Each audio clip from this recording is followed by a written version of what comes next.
Hi everybody, we're going to do some grammar today, and this is going to lead into our up-leveling of sentences. If we have a look up here, I was playing around with a highlighter, so I've got it there, I can't remove it. I can't get rid of it, so you're going to have to excuse that. But hopefully this is going to help us. We're going to look at up-leveling our sentences through vocabulary and word choice. So we're going to be thinking about how we can take what we've written and make it, add that level of polish.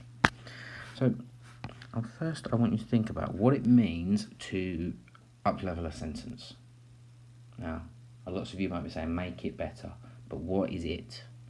What is it? What are we making better? So what we're going to do, we're going to make sure our word choice is the best it can be.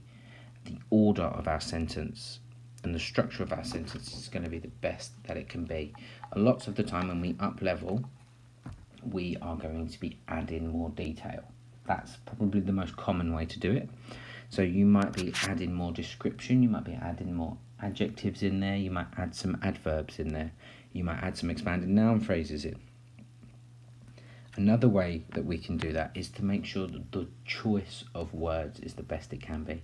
So if you say, he ran really quickly down the road, that's an okay sentence. But if you say he sprinted down the road, the word sprinted is quite a powerful verb. We don't need any adverbs with sprinted because you can't sprint slowly. If you're sprinting, you're running as fast as you can go. So we're trying to add more. So in our first instance, so probably the easiest way is to add more description in, so add more content into our writing. But then we also, instead of just adding, we can change. And I think as you become a lot more confident in your writing becomes less about add this in, add this in, but it then becomes a lot more about being careful about what we put in, making sure what we put in and what we write is optimal. And that will come with experience.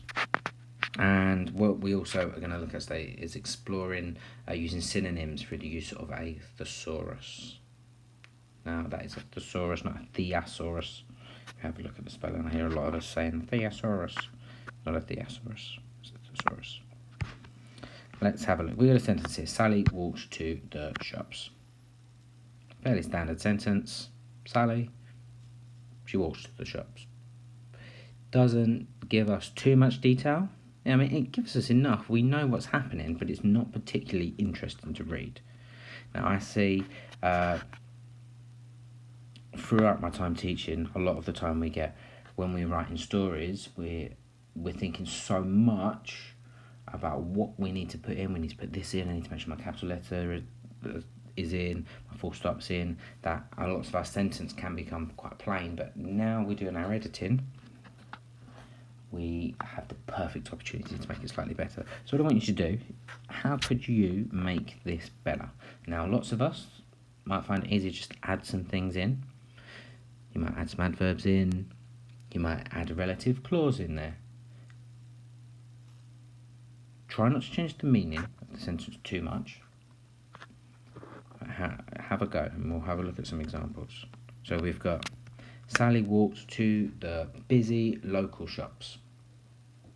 That's adding some things in. Perfectly fine to do that. As I say, it's a more standard way of doing it.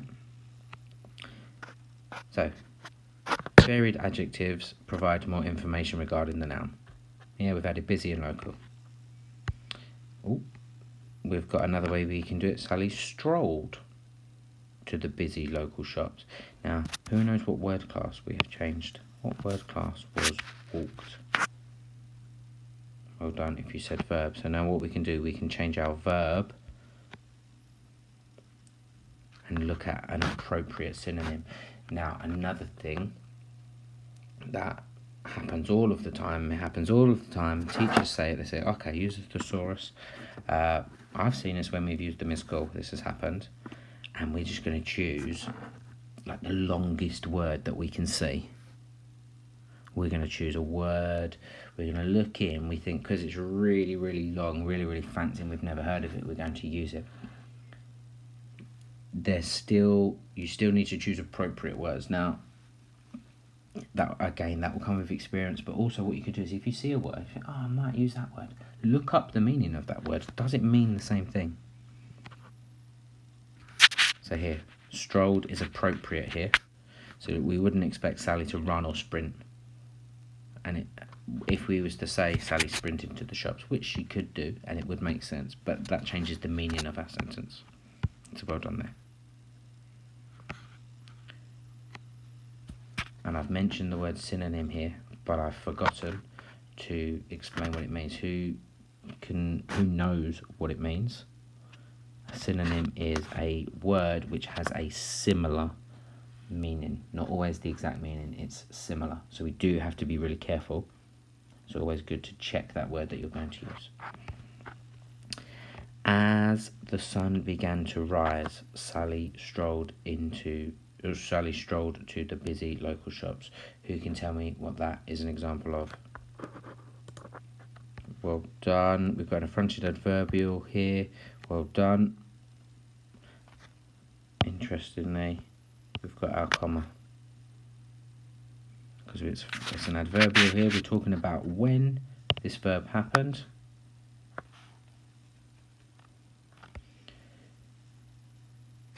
Interesting fact here, if we take this fronted adverbial and actually we don't put it at the front, we just have it after the local shops. Sally strolled to the busy local shops as the sun began to rise. We would not need a comma. We only need that comma when it's fronted, when it's at the front.